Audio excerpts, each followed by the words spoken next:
On va commencer justement par des généralités, puisque voilà, vu qu'il n'y a que peu de spécificités cette fois-ci, cette année, on va pouvoir se permettre de reprendre, on va dire, des basiques, des éléments assez classiques, mais pour lesquels il est quand même toutefois intéressant de revenir dessus et de se le réapproprier.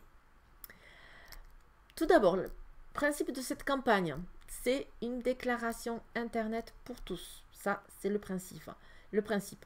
Sauf si vous n'avez pas accès à Internet ou si vous êtes peu familier avec Internet, vous avez donc dans ces cas-là le droit de faire une déclaration papier.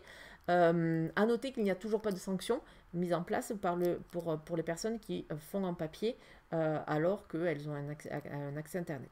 Donc pour l'instant, pas de sanctions, mais le principe de la déclaration Internet pour tous demeure. Au niveau des dates, donc comme je disais, même si en effet on a le prélèvement à la source et en effet on a des déclarations sur Internet qui sont aujourd'hui totalement pré-remplies pour beaucoup de foyers, eh bien il est quand même nécessaire de déclarer les dates limites.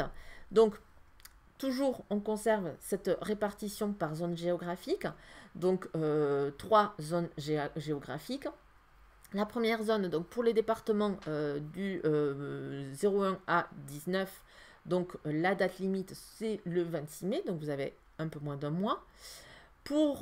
Et cette date-là est également valable pour les non-résidents qui perçoivent toutefois des revenus en France et qui doivent donc du coup aussi faire leur déclaration en ligne avant le 26 mai. Pour les départements 20 à 54, c'est le 1er juin. Et pour les départements 55, mais le reste, on va dire, c'est le 8 juin 2021. Pour ceux qui font une déclaration papier, le délai est plus court, vous avez plus de 3 semaines, puisque la déclaration papier, c'est pour le 20 mai à minuit. Juste à noter que vous ne fiez pas à ce que vous aviez fait l'année dernière. L'année dernière, avec le Covid, il y avait eu un décalage de plusieurs jours pour l'ensemble et surtout pour la déclaration papier. L'année dernière, on pouvait faire cette déclaration papier jusqu'au 12 juin.